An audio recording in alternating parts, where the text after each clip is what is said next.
My name is Tarek, and I play for CLG, and we will be the best team in 2016. Welcome to Thorin's YouTube channel. With so much North American talent in CSGO right now, obviously particularly focused upon the likes of Team Liquid, who just picked up Stewie2K to go with their already trio bevy of stars. Then obviously you've got NRG, who surprisingly turned out to be a pretty good team over the year. Many top placings, brought forth a new kind of breed of talent. And you think to yourself, some of the former Cloud9 players, you know, when Cloud9 was a good team. But quite frankly, you look at Team Liquid, you look at NRG, you look at the NA scene as a whole, being as Cloud9 isn't at the moment competitive, nor actually at the moment a North American team. For my money, a piece that they are both missing, NRG and Team Liquid, is autimatic. I think he is actually one of the most unique players in all of North American CSGO, the entire time the game's been around. Because what's interesting is he stands out to me for a number of reasons. Like, let's just start with like ability in the game, like ability to shoot weapons, how skilled you are, how good you are at the game. Okay, sure, you've got some very good players in North America. You've got Twists, you've got NAF, you've got OllieJ, you've got some of the NRG players when they were coming on strong towards the end of the year.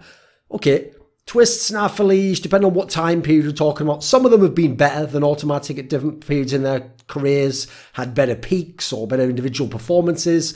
But actually, autimatic is a pretty strong body of work across the last 2 years. I mean, go back 3 years, I guess, because this year wasn't as great as the other ones in terms of having a chance to go deeper in tournaments and show it more. So 3 years, pretty solid run of form all in all, pretty strong level of consistency. He's also, something that often goes underrated, he's played very well at the majors. I mean, I know he's only played a few majors, but he's played with all grades of team at those majors, and yet it doesn't seem to affect his individual performance too much. Like, he's played with borderline elite team, Cloud9 going into the Boston Major, 4th ranked in the world. He's played with a good team. You've had the old Cloud9 with Skadoodle and Nothing and Shroud. He was still very good with them as well, even though they actually weren't a top team and weren't making it deep at that point in time. You go to the current Cloud9, well, at least the one that went to the, I guess it's not the current one, the one that went to the Face It Major London. That team was a fucking dumpster fire. I'm amazed it had any chance, and he was fucking playing out of his mind in that team.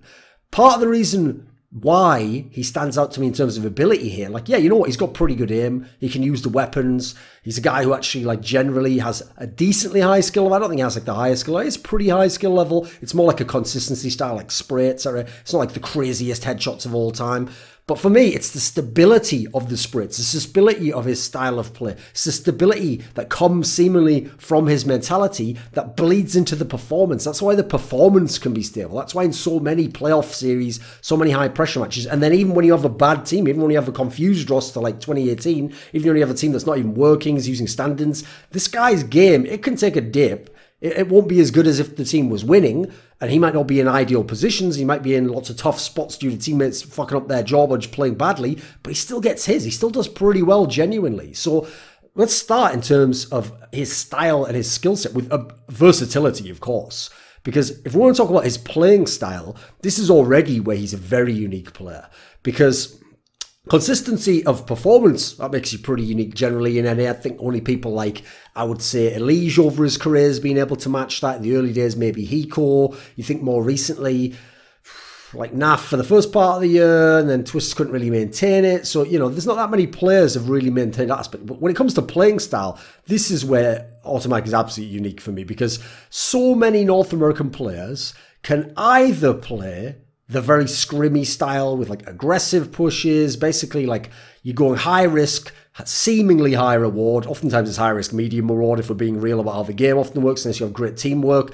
Or they can play the disciplined style. Oftentimes those are the less skilled players. You play a spot, you play an angle, you try and hopefully therefore allow some slack that the other guy can then use when he then is aggro, he is pushing on the team. It's very rare you get players who can do both styles and can switch between. Yeah, actually, I would have to say autimatic is very good at both. Like, even when he plays scrimmy, he doesn't do it in kind of the blind aggro style that Tarek or Stewie2K or Twists might like to do it. He does it like off a flash or off a timing or off something where it looks like he studied a demo and he understands, like, based on what he just saw, there's some space there, or you'll catch them out and they're blind. Like, his understanding for that seems a lot more in tune than some of the others. The others seem a lot more like they're gambling to me. autimatic, when he does it, even sometimes when he dies, it's like, I understand why he did that. Like, there was a logic to it. It wasn't actually that scrimmy a play. So then when you put him in disciplined scenarios, when he's holding an angle, when he plays, sometimes there's a lurk on the T side and he just holds behind, he holds the flank, or he comes into the site but only comes so far to secure an area and to cut off the back part or to cut off a back angle in case someone's hiding. This is a guy who has a strong sense of where he fits into the structure and also is providing some structure for the rest of the team. That again is a baseline that's allowing the Tareks and the Stu2Ks of the world, nothing in the past, to do crazy moves, to do really balls to the wall type of players that normally might be punished heavily by top European teams. For me, what's so interesting in this sense of how he's been able to play both sides of the spectrum and both styles generally is I can't think of another player in NA who does that generally or can do that. Like for me, I actually like him best when he's at that disciplined style, when he's holding angles, when if he's making a play, it's because there's logic to it. Like I actually would consider autimatic the closest thing NA has, like it truly has, to a Crims or a Zipniks. A very smart player, a very consistent player, a player who's not going to gamble a lot. It's not that they're risk averse, it's just that they don't take risks that don't have high rewards to them. They play the numbers, the angles, the statistics, they play off what their teammates are going to do, they clearly com for their teammates, which then allows their teammates to make extra plays, or they watch an angle so that teammate doesn't have to watch that specific angle himself when he's making a play, or moving somewhere, or holding a spot. So they can add so much added value to the game that doesn't necessarily show up in the scoreboard, because sometimes the added value is shown up on the scoreboard, it's just on his teammate's score, or it's his teammate dies a few less times, or his teammate has some ridiculous ADR because he's not going to have to be in a chaotic fight fighting two different people at two different angles or getting flashed off. This is a guy who, again, you look at him on the CT side, one thing I love about this guy is if he gets the first kill in a push area, scenario where he gets first contact, he takes a duel with someone, or he pushes a smoke on someone, or they push up, he hears the footsteps and he takes the duel. There are so many times where if he sees the angle, if the timing is correct, he just gets the kill cleanly and pulls back completely, repositions entirely, communicates it to his teammate and puts you in a 5v4, puts you in a 4v3, puts you in a 3v2, brings you back to a 3v3 when you're in a 3v4. Whatever the scenario is, he does that so routinely. Again, it reminds me so much of Crims, of Zipniks. This is not something that North American players tend to do. A North American player tends to get that first kill, push up, right, now I've got them caught off, while I've got this kill, let's quickly get the next kill as well. You know what, let's go for a quick highlight play. You know what, my teammates know where I am, they know I'm taking a fight right now, they can cover it back here, I've killed a guy anyway, I can afford to take this reward, imagine how far ahead we'll be in the round, maybe I can end the round right now. His mentality, very different from that. And again, it's not that you only want one or the other, but you need his type mentality to anchor the other person's mentality. Otherwise, the risk angle of what they're doing goes even more through the roofs. Because this guy's being so efficient that he's getting so much out of his game, and he can obviously give you man advantages that it makes up for when the other guy makes the play and it gives you the man disadvantage. That's the key thing. On the T side, this manifests as a pretty good mind for lurking. Seems to have a great sense for the timing of when to flank in, when to come in with the main group and help them, but then stay back and hold a spot. This is a guy who clearly, his mind for the game, this is like an example of why you wouldn't want like Zipniks as your in-game leader, because they're individually focused mind to the team aspect, but not from an in-game leader central position, more like filling in a hole here or doing something that someone else maybe takes for granted that you even do, they might not even fully aware, but it enables them to make an extra play. This is where autimatic shines in mentality for me and in versatility within the game of what he can do. So for me, he balanced out Cloud9, whichever lineups you're talking about. When it was in the Nothing, the Shroud, the Skadoodle lineup, which sometimes was a little bit too passive, even though Stu2K called in a way where he played to his strengths and Nothing's strengths, I thought in that team, because he was a very strong player in that, he would sometimes play scrimmy to allow them to have more firepower when they needed to, like that summer run of 2017. But then when you get him into a really scrimmy team, you bring in Tarek, you've got Rosh, now you're letting Tarek be the in-game leader. Now he's playing more of the supportive element. Now he's playing a guy who is the base of your team, the foundation that allows the others to do the crazy shit, to make wildcard plays, to do things that can turn a whole game around, but they wouldn't necessarily, or with as much consistency, if this person wasn't doing other things in the game, watching a spot, cross-firing with you, flashing for you, going through later when you throw a smoke and you can call that there's nothing there. This is a guy who is adding so much value again that isn't showing up in a scoreboard. That's the thing. But on a scoreboard, he's putting kills on the board routinely. He's a very good player at killing. That's another reason why it actually reminds me of Crims in some senses, because Crims obviously fantastic at killing as well as being a great supportive element. And then you got to add in, of course, that this is a guy where even if he doesn't kill, like the consistency when he sprays and fires, this guy gets his ADR no matter what, I swear. Go look at any playoff series in this guy's career. He gets the ADR. He might always get the kills because you can't always ensure it happens. Sometimes your teammate gets the kills from you doing the ADR, but he does the damage. Like, he's a very consistent player in that respect. In that respect, reminds me of OllieJ. Again, OllieJ can be more of a passive player at heart, opens up the game for the other aggressive players. Not really as much of a supportive player or a Crims type player. More in the vein of someone who's just more of a passive player, but a very skilled player. But again, the consistency of the spray, of the weapon usage, the angles that he's using, and therefore he's getting superior angles on other players as opposed to just peeking over and over again and jiggle peeking, which is the NA way, it seems. Then add in, just as a throwaway comment, sure, he's not an amazing player at this. I wouldn't put him as a primary AWPer, but he's a pretty good sniper, actually, especially if the opponent doesn't expect it. The guy actually consistently hits the medium range shots. He can hit flick shots. He's good with angles, obviously, because that's pretty much what his game's dependent on. And then, even though this is to do with mentality, I'll throw in there, just in terms of style, he doesn't seem to get rattled by the opponent or the level of the match it's at. So I would describe him as someone who doesn't seem like he gets emotional in the game. At least it doesn't show in the actual server, whether he is inside, in his heart and his mind, who knows. Now, that again is very rare. There are not that many players, especially when you're playing deep in a big tournament, when you've already made it quite far for an NA team, when you've already maybe had a great performance upsetting someone early in the tournament, but now you're playing that elite European team who everyone's picking to win the tournament. That's when you want autimatic on your team. That's when this guy really comes to deliver. In the early days, Stu2K didn't really deliver in a lot of those scenarios. Tarek, he's been up and down over his career, quite frankly. You go and look at some of the other ones. Naf, yeah, he's a god earlier in the game. He's had times like Mouse Sports Final, VSL New York, he just went missing. OllieJ has had times he's quiet, and then ones where he was a god, like in the, which one was it? EPL Season 8 finals, right, for him. All these guys go all over the place, but if I look at someone who doesn't seem, he can have a bad game, but he doesn't ever seem to throw the game. He never seems to be the reason his team lost the game. He never seems to be the guy, just didn't show up whatsoever. Like, that doesn't seem to happen with autimatic. That's one of the reasons why I feel like it's the mentality informing what he's doing in the game. Like, just his skill set alone, he could be a good player. He could be a top 5 player in NA. I don't think he would be the best, though, but if you add in this element of his playing style, his mentality, you could start to make the case he's the best. I wouldn't at the moment, but, you know, at different points in history or over the last few years, the case is there to be made.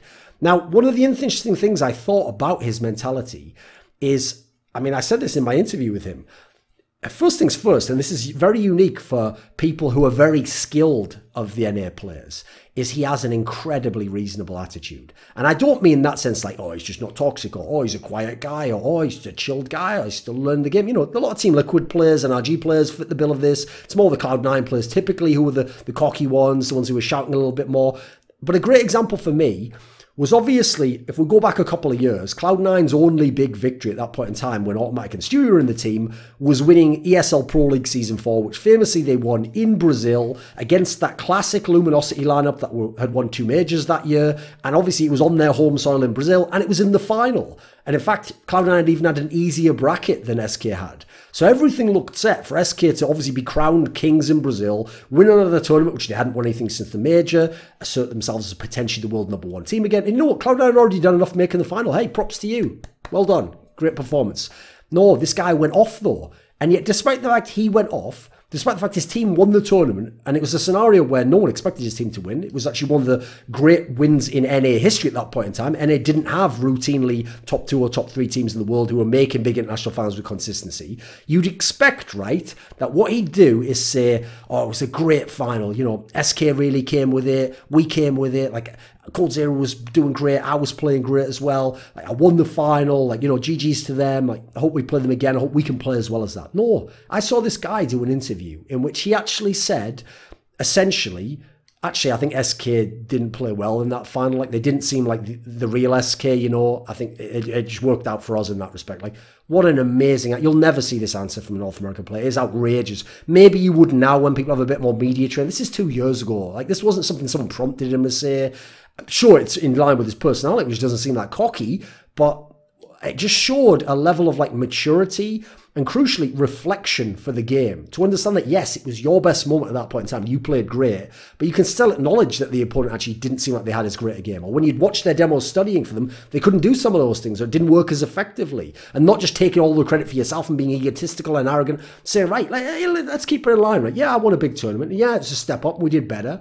But we're not at their level. We're not better than them necessarily. We just had a good day on that particular day, and who knows what will happen next time. He didn't play it up. If anything, he downplayed what other people would exaggerated to be, as a result, I thought, a very reasonable statement. And the idea it came from someone on the winning team who's an underdog, that is incredible. I mean, to this day, Cloud9 fans are still off in a cave somewhere, scrawling angrily on the wall that, like, it's impossible the Cloud9 Boston E-League major run is in any way lucky. Like, it's madness.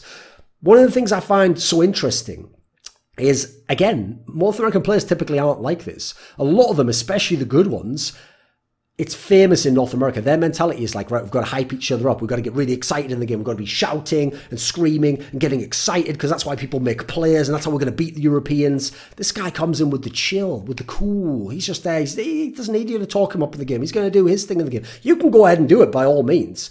And I can really appreciate that as a European, actually, because that whole, like, let's hype it up and scream and woo after you win one round or get one big deagle kill. A lot of Europeans over in historically, because it's a cultural difference.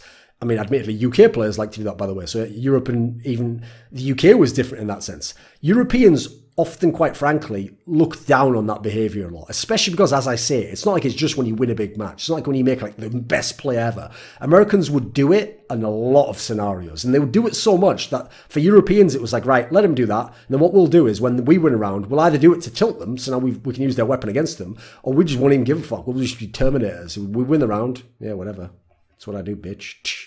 And then we keep going on with it. Like, everyone thought, like, it's almost like the little yapping dog that tries to yap to make itself seem bigger if someone's not in its yard, or, hey, get away, like, I'd fuck you up, like, don't come in this yard, because it's actually afraid that it can't do anything in that scenario. Like, it seemed to me often to be like a placebo or a fake it till you make it like scenario for not actually being the best team in the world, or being the best team in this match, or being the superior players and having the superior approach and preparation. So I always thought it was kind of a front for some insecurity. So it doesn't surprise me that a player I see is very complete with a great level of consistency, nice skill set, good mind for the game, doesn't need this. Doesn't have it in his game. He's just a fucking chill guy who's a professional like you'd want. I'll contrast that to just show you how different the European mentality is with a very quick anecdote which comes from the early days of Counter-Strike. So everyone has probably seen the classic Heaton 1 versus 5 against 4 Kings, where he starts off just on eco and then he manages to kill the entire 4 Kings team by himself. Only like the last 3 are with an AK.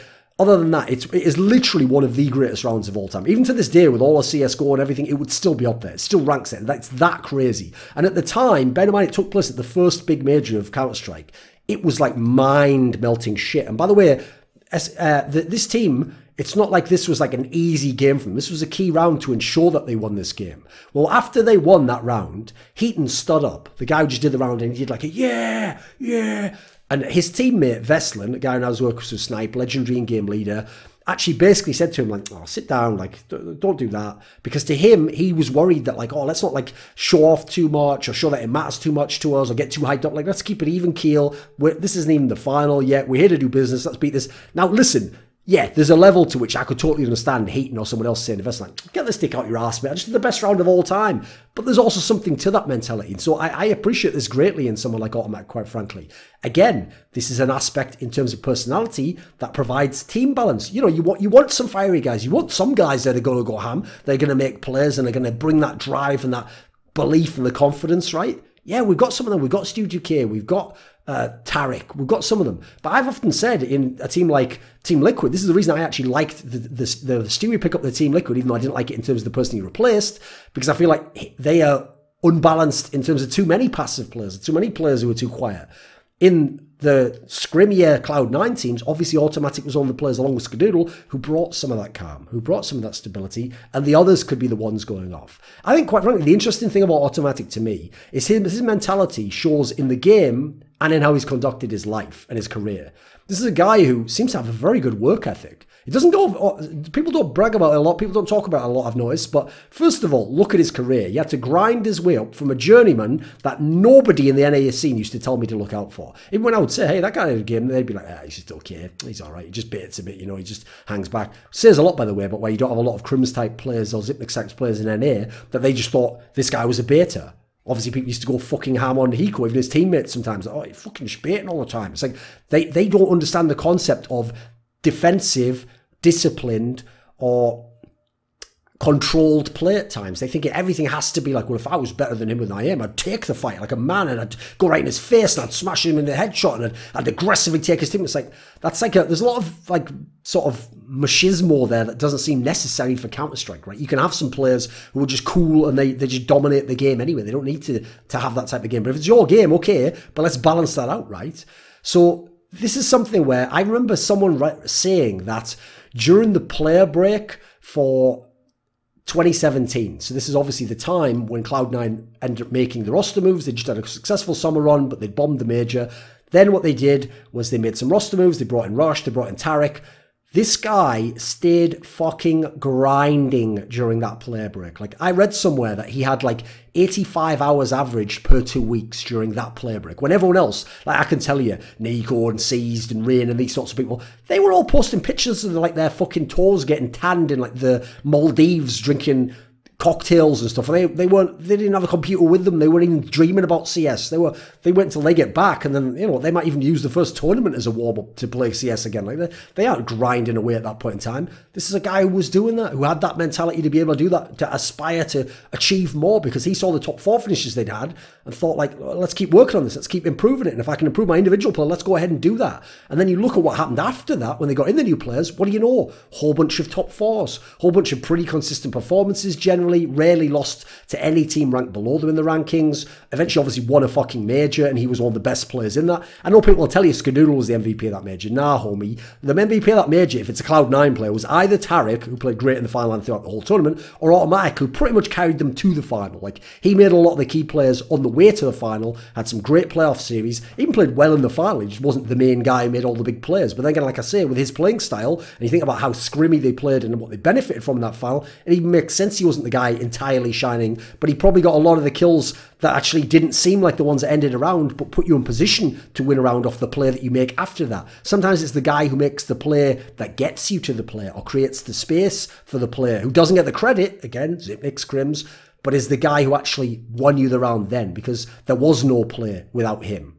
It couldn't happen. Or if everyone was trying to make plays, it would just devolve into chaos. And against teams like FaZe, by the way, especially that FaZe in the major final, the last thing you want is everyone going super scrim style. They tried that 3 times before and got their shit fucking pushed in by FaZe. Because that's FaZe's world. That is exactly what FaZe wants you to do. That's like going into a match and saying Anderson Silva, I tell you what, I'll throw the first punch every time and you just counter punch the fuck out of me like you have every other guy I've seen knock out for the last 10 years. Like, yeah, you don't want to do that, do you? Then you've got to consider, okay, sure, maybe he wasn't as dedicated this year. I mean, I believe I've even heard him say in interviews or on stream at time, like, just, you know, yeah, he didn't feel the same motivation. Maybe that's one of the reasons he didn't take other offers. Who knows?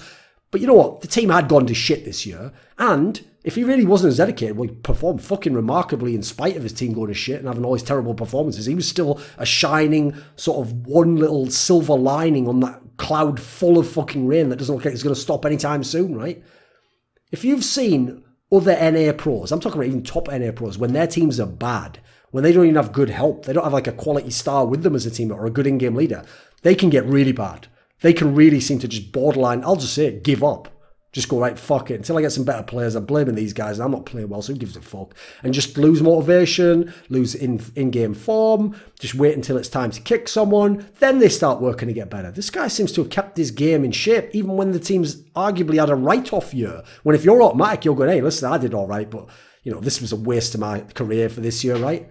I mean, hell, if you want an example of a European player who even did that, everyone loves to praise Magisk now, and they love to remember him at only the time in North and Dignitas, like a 6-month span where he's really good. They don't ever mention that period when he was really dropping off towards the end of it, and they never mention when he was in fucking Optic Gaming, when that guy's game was nowhere near where it is in Astralis now. Like, if you don't think playing Astralis players and being motivated helps a player's career, go watch Magisk now in his big tournaments where he's been great, and then go watch him in that Optic team and see the night and day difference. You'd never believe that was a player who could be in the best team in the world. Then you consider the team approach, and all of a sudden, what you're getting from autimatic, the value is just increasing, especially because you're amplifying everyone else. Like, first of all, he's actually been a stabilizing force in Cloud9. Now, this is an interesting area, because this is an area where I wanted roster moves in the Shroud, Skadoodle, Nothing era of Cloud9. I want them badly, and I want them much earlier. I said to people that they were going to have massive flaws in that team. Now, even though he is someone who actively argued against those roster moves, the reason he did it as an abstract reason was actually a very good one, and again is very telling and a very positive sign for teams that have him. Because he said in my Talk to Thorin interview that in the past of his career, so for example, in some of the early teams he was on, he wanted Sanks and Roker cut. Now, not based on anything big, he just was annoyed with them, he was sick of playing with them, so he'd go to people in his team, he'd tell them, oh, let's just fucking cut these guys now. Likewise, when he was in TSM, they had Sick, they had Vice, he liked Vice, didn't like Sick, so he wanted Sick out of there. He was going to tell Semfist and Twist, like, oh, you should just kick this guy, let's get him out of here. But what happened was, later in his career, when he got to Cloud9, he actually realised, instead of doing that, instead of just cutting people quickly, or when there's a problem, cutting a player and thinking he fixed the problem, he instead thought, if you have 5 players and it works, see if you can make it work better. Fix the problems. Don't cut people, because, I mean, this is a quote I can give you from the interview. He said, if you keep changing players without fixing the root cause, then you don't really know if you should change your players. Now, even though I disagree on the specific roster moves he's talking about, and I think even you can see in the result of Cloud9, they got better. I would agree with him in terms of if you want to have a team that plays like Team Liquid does now and consistently makes it national finals and is a world contender and is like #2 ranked in the world and every piece in it looks really good. I would say that autimatic's mentality is much more in line with it than the likes of the Stewies and some of the other players in the scene. He even argued for Nothing to stay in Cloud9, a guy who was pissing him off, who sometimes annoyed him, who did things that were the opposite of him in terms of work ethic or playing style. But he still argued to keep this guy in because he thought he had value, he thought he was a veteran, he thought he's a guy who can learn from his mistakes. He might have been wrong at times, but I can appreciate in this particular setting, like the motivations, the thinking behind where this is coming from. So what I want to say to kind of close this up on autimatic is this. If you were a Cloud9 fan out there, I get why you were a fan of Stu2K. It was so thrilling. He came out of nowhere. He took Cloud9 for himself, quite frankly, remade it in his own image. They eventually won a major playing Stu2K style. I get it. It's cool. He's got sexy Counter-Strike, right? And when he does go off, it's so thrilling. And because he has that aggressive style, he gives you that puncher's chance against Europeans that sometimes he didn't have in the past with some of the old NA teams, some of the Sean Gers teams. But you know what? As much as you might love Tariq, all the different teams, Optic, Cloud9, he's been in MIBR now, he's been a world-class player, he's been a good player, he's played for many years, he's played all different styles, he's even been an in-game leader. He has a lot to like. There's a lot to like in all the Team Liquid players or in some of the up-and-coming NRG players. But if you're a Cloud9 fan, come on, autimatic has to be your guy. This is a guy who not only has been an amazing player for you, not only added so much to your best teams, I would say was a foundational piece of your best teams. Picking up a Stew was a big deal. Picking up autimatic was what made all these big finals and top placings possible. This is a guy who turned down the offers to go to the other teams, to leave NA teams, to go to play in SK and MIBR. Possibly to go and play in a FaZe clan and leave NA and Thailand and say, well, fuck them. Leave them to their own shit. I'll just go off and play with a sick European team who want to play with me because they recognise I'm a fucking G when it comes to understanding this game and thinking about the game. Hence why I'm getting these baller-ass offers from some of the best teams in the world. This is a guy who's still in Cloud9 now. Now, you can claim it's because of motivation or you want to stick around or maybe you felt loyalty to the org or maybe you didn't think you should change players, etc. You thought they could get in other players. Okay, sure, I'm with you on that one. This is a guy who wanted to keep the lineup together. Well, isn't that interesting? Because they just had a lineup that won a major. Not only did they win a major, but even then when they went to the next tournaments, they went to players against the real SK lineup. Remember that? With Taco and with Phelps and with Bolts. They played against them at the CS Summit and they played against them at, I think it was IM Katowice. They were beating that team still, even when they had their real lineup. This is a guy who wanted to keep that lineup together, I'm going to go ahead and assume. If you think about his own mentality before, elsewhere. Now, everyone who's going to say, no, I've heard him say that he actually told Tariq and Stewie to take the offers because they were better offers for them. Right, that's called being a friend as opposed to being a teammate. Like, when you're a friend like that, you can say to your friend, you know what, square brackets, selfishly, this would be best for your career if you did this, so I'll support you if you do this move. that doesn't mean you want him to do it, that you think it's best for everyone, and that you think it's what should be done. I mean, I'll give you a quick analogy. There's a thing we do in Britain, right? It's called, I mean, generally it's called manners and etiquette, but it will seem weird because it goes counter to what the person actually wants, which is if there's one biscuit left on a tray, biscuit being a cookie, if you're an American, not something that you eat in the South with meat and gravy. What you do is, if there's one biscuit left and you personally want it, the etiquette is you say to everyone else, would anyone else like this last biscuit? Now, in theory, they can say, oh yeah, thanks, and eat that biscuit. In which case, you're thinking in your mind, why the fuck did I do that? I wanted that biscuit. But it's because it's polite, because it's called etiquette. So what's supposed to happen, ideally, is they understand what you're saying. You say, does anyone like this biscuit? And they say, no, you have it. And you go, oh, thanks, I think I will. And you eat it, and you've been polite then. This is what the guy was doing. It's my read on it anyway. I'm pretty sure he wanted Tarek and Sudi to stay. They just signed multi-year contracts to be the highest paid team in NA. I'm pretty sure he thought, hey, let's keep this fucking streak going. Let's try the next major. Let's try more tournaments. Hey, let's fix our problems rather than making player changes. Or you know what? What's the same as making a player change and fixing a problem by just getting rid of it? Oh, leaving a team. That's right. Yeah, leaving a team. Kind of like Stu 2K did, right? So this would be my guy if I was a fucking Cloud9 fan. And what more do you want? Like, he's not underrated because he's already a guy that people call one of the best in the world. Even when his team was bad, everyone did acknowledge he was good. But I do think he's underappreciated for some of the sort of more cerebral elements, some of the balance of personality and style, his dedication to the game, his mentality towards the team. These are very unique qualities in a North American player. He's a guy who I think is underappreciated for what he brings that isn't fragging people, that isn't shooting people in the head. So if you want to see an elite team in North America, you've had one in Team Liquid. Cloud9, even when winning the major, I think they barely got there because they dipped back down again and had some bad results. And before that, they were good but didn't beat the elite teams. It's tough to find a lot of NA teams that were like truly elite with any consistency. You've got one now in Team Liquid. If you wanted to build another one, like if you were at NRG and you're thinking of a player change, fucking hell, get autimatic. This is the guy to get. He is the missing piece. This video was kindly supported by Dean Tanglis, Andreas Snazore Westerlund, Gardner Wilson, OllieJ, Tobias Bernasconi, NateDOhDoubleG, James Harding, Kyla Harris, Travis Greb, Daniel Yordanov, Tristan Jones, and a special thanks goes out to Jerky's Minion. Do you want to suggest a topic or a guest for upcoming content of mine? Perhaps you'd like to ask me a question for my monthly video AMA. Do you want some teasers to see who the next guests are for my talk shows, for my interviews? Maybe you'd like to take part in a monthly esports discussion with yours truly. Well, put your money where your mouth is at the Patreon link in the description box below and join the Scrilluminati today.